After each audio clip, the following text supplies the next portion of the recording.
Hi, I'm Beverly Chimes. I'm a social worker and life coach. For over 10 years, I've been coaching women who know that at least one part of their life is just not working, so that they can let go of anything that's holding them back and uncover and pursue what they really love. The summer is upon us. Either our kids are finished or they're finishing their Mitzgerot soon. They're home. We have these endless summer days ahead of us. And anything we undertake is better when we do a bit of planning. And that's what we're going to do today. We're going to take some time this morning to plan, to think, to understand what we really want, and then we'll be able to take action. So we're going to be setting goals. And there's two rules that I have for setting goals. The first rule is that I can only set a goal about me. I cannot set a goal for another person to do something that I think they should do.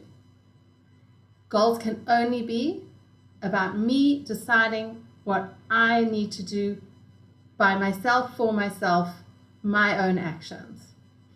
The second part of goal setting is that we need to make it super tangible, absolutely concrete. It needs to be something that I can measure. If I say, I want to be happy, it's completely elusive. I don't know how to measure that. I don't know what it means. But if I say, I want to make eye contact with my child when they walk in, or if I say, I want to smile at my child, that I know exactly what to do, and that I know exactly how to measure. I can count it. So we need to make a goal that we can count and measure. Imagine, if you will, that it's September 1st. The house is quiet. Everyone's gone exactly where they needed to go. And you're sitting down for a moment's break. And you have a deep sense of satisfaction. It was a fantastic summer. It was really good. What made it so good? So watch the movie of the summer in your mind. You can close your eyes if you like. And notice yourself. How did you act? How did you feel? What did you do to make the outcome so good? What did you do that made the summer turn out so well? Again, not what anyone else did, but what you did. So write this line down. The summer was so fantastic because I.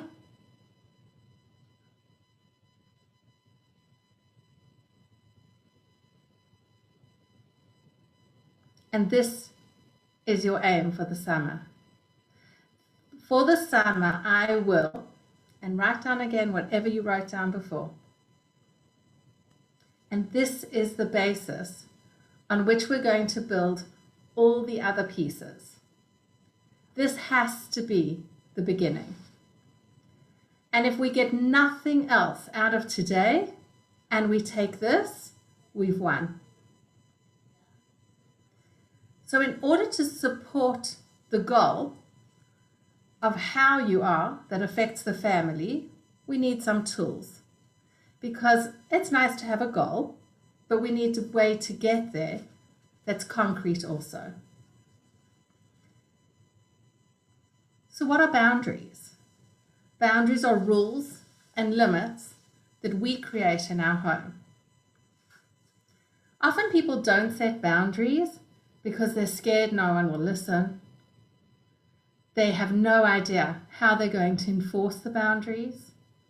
They don't even know what boundaries to create. They're terrified of losing control. And this costs them. They'll end up feeling powerless, overwhelmed, unseen, unheard, angry, and resentful. And that plays out in the family.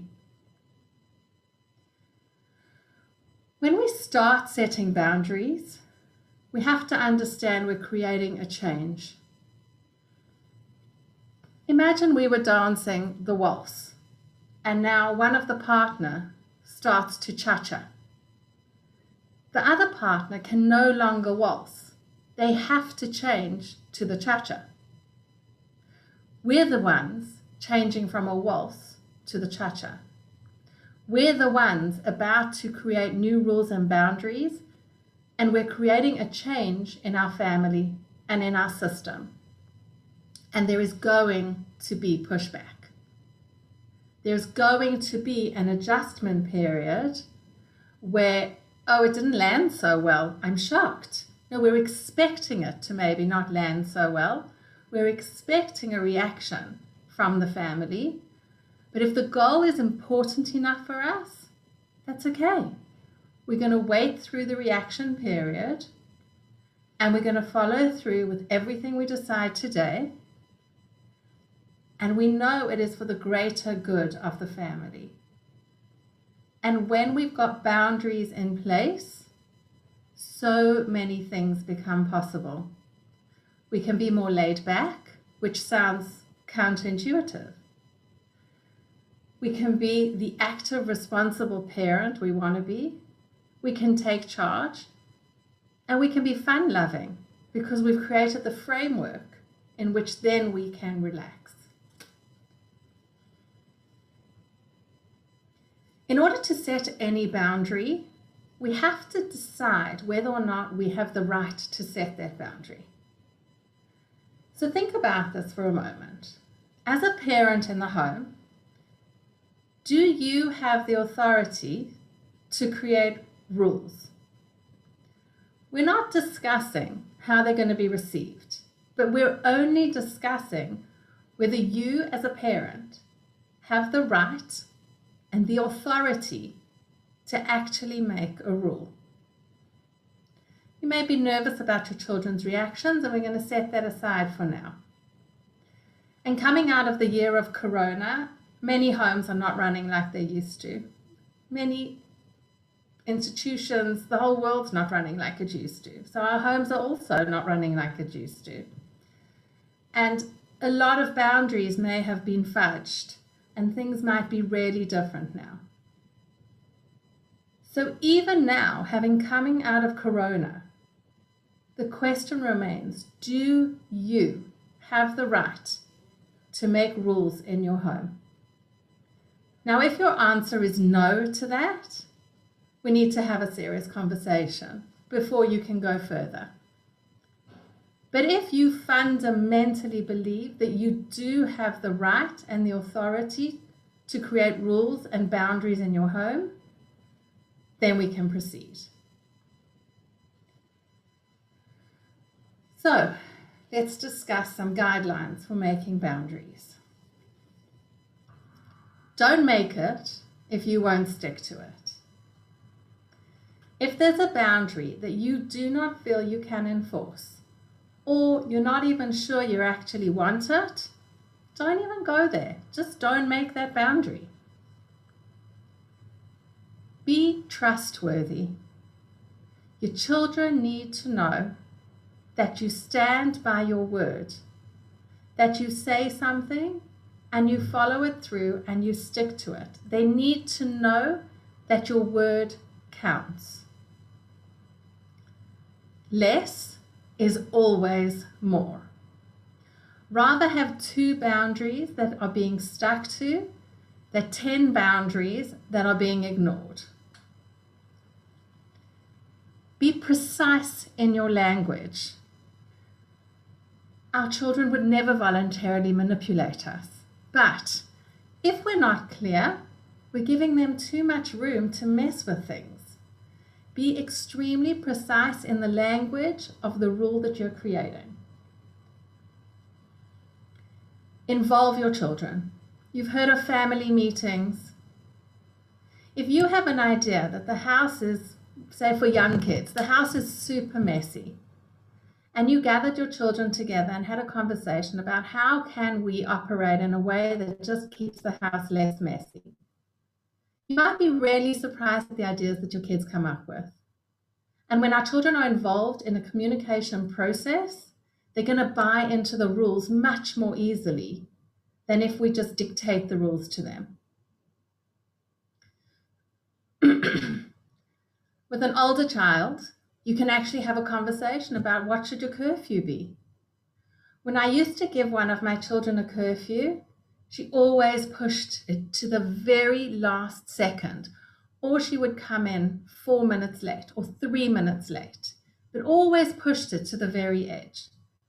Once we had a conversation and I asked her, hey, what time do you want to come home? And maybe the answer pushed me a little bit and I was less comfortable with it. Say my boundary wanted to be 12:30 and this kid said 1 or maybe even 2. And if I could give from my side and the child agreed to that curfew, that kid came home early every single time. I was shocked. The kid set a curfew of 1 o'clock, came in at 12:15. Set a curfew of 2, came in at 1:30.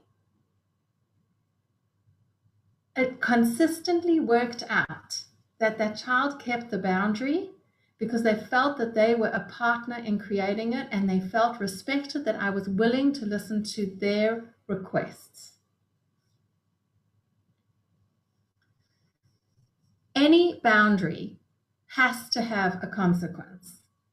It's not a boundary without a consequence. And the consequence needs to fit the breaking of that boundary. Some say the consequence needs to fit the crime. I'm not really looking at it as a crime. So if we're talking about the little kids cleaning up each toy as they go and maybe putting it on the break front before they take something else out, and that's not happening and the room is a mess, a consequence can be everyone stop, no one's cleaning up, or we're not cleaning up enough. All the toys need to get cleaned up before you can continue playing. That can be a natural, easy, relatable consequence. Say the kid on the curfew, it could be that for every 5 minutes late, the child has to come home 15 minutes early the next time. So there has to be a consequence, and it has to be communicated. Both the rule and the consequence have to be precisely communicated and potentially even put up somewhere, like on the fridge, where everyone knows exactly what the rule is and exactly what the consequence is for breaking that rule. We want to catch our kids doing good. When they stand by the rules and they stand by the boundaries, let's make sure to compliment them, to thank them.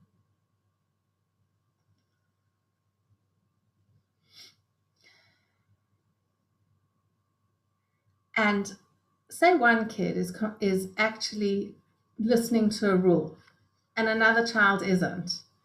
There's really nothing to be gained from pointing out to the child who's not listening that your brother or your sister listens to the rules. There's nothing to be gained. All you're going to create is resentment and anger, and then maybe a fight between the two siblings. So no comparisons between the children. Parents need to appear as a team, as a unit. So if you or your husband sets up a rule and the other one disagrees with it, the public arena is not a place to have this conversation. Let it happen, let it go, let it finish, and then later on, sit down with your spouse and talk it through. Explain what didn't work for you, what you felt, what you would like in future, and have an actual conversation about it.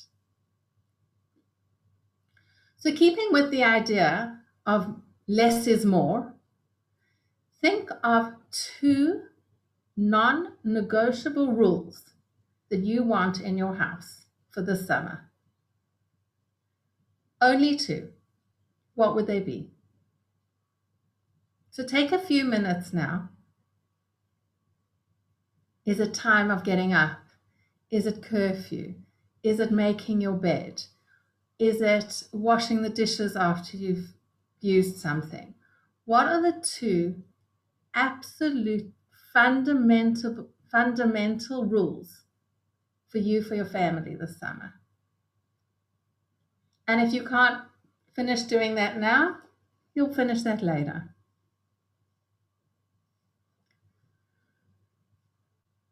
The way we establish the rules all comes down to communication. This is the way we speak and the words that we use. It's the message we put across. Let's be consistent in the way we communicate, and let's actually give our child the respect and full attention when we're talking to them. It's always good to compliment our kids. See them, actually properly see them, and compliment them on something. Find the good in them. And appreciate what they do. If they do anything kind or helpful, express this appreciation. Often parents think that they have to give an answer the minute a question is asked, and that very often results in them agreeing to something they hadn't thought through, didn't have time to ponder, gave a momentary answer, and they're not happy with it.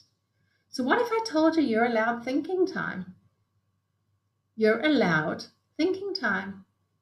Your kid asks you a question, and you're actually allowed to think it through and to decide what you want your answer to be. Now, we're not doing this to procrastinate and to buy time. So it's not an endless, I'll let you know sometime. Let's be fair. Say, I need a bit of time to think about this. I'll get back to you with an answer in an hour. And make sure that you get back to the child with an answer in the time that you committed to. And let's just be honest and talk about cell phones and devices. I don't know if things got so much worse because of Corona, or anyway, things were heading in that direction. But most of the people I'm speaking to, they're on their device so much more. Their kids are on devices so much more. It's like everywhere and so much of the time. If I'm talking to someone and they're on a device and I'm not getting their full attention or barely any attention, what happens to me is that I react in a way that I'm feeling disrespected, unimportant, irrelevant. I'm getting irritated, I'm getting agitated. And I think this might be what we're doing to our children. So when your kids come up to talk to you, put the phone down. Look up from the computer. Look in their eyes. Help them feel that they're important to you. What they're coming to say matters to you. And give them your full attention. What's helped for a lot of my clients is choosing a time of day when they're just off their electronic devices. So you know your family, you know when you're more hands-on with them. The time when you're around your family more would be the time to commit to just putting your phone away. And we're all under this illusion that we have to be connected to our phones at all time because something's going to happen. But think about how, in reality, that's really played out. How many times have you actually needed, desperately, to see a message?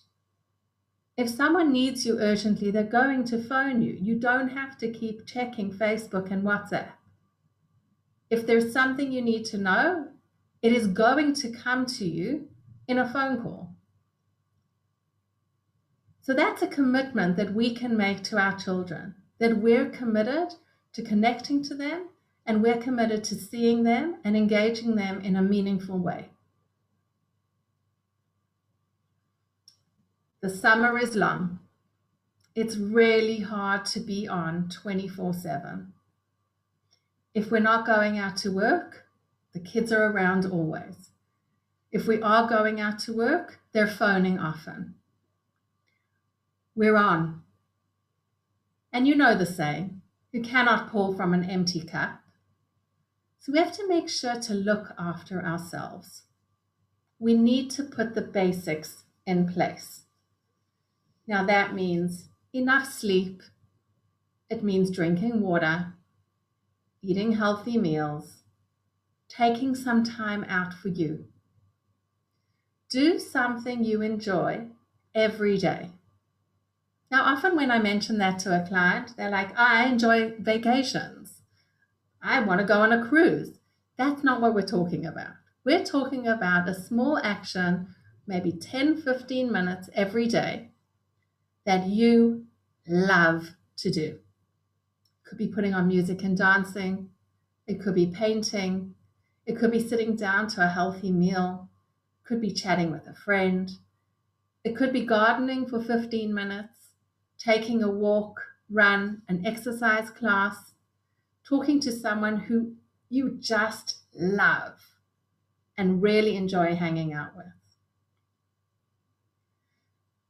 And once we've put all these things in place, once we've put the rules in place and we've got our communication appropriate and we're actually noticing our family and we're looking after ourselves,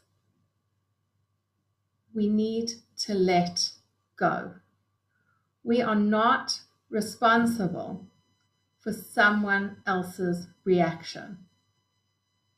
And this is a fundamental, groundbreaking idea.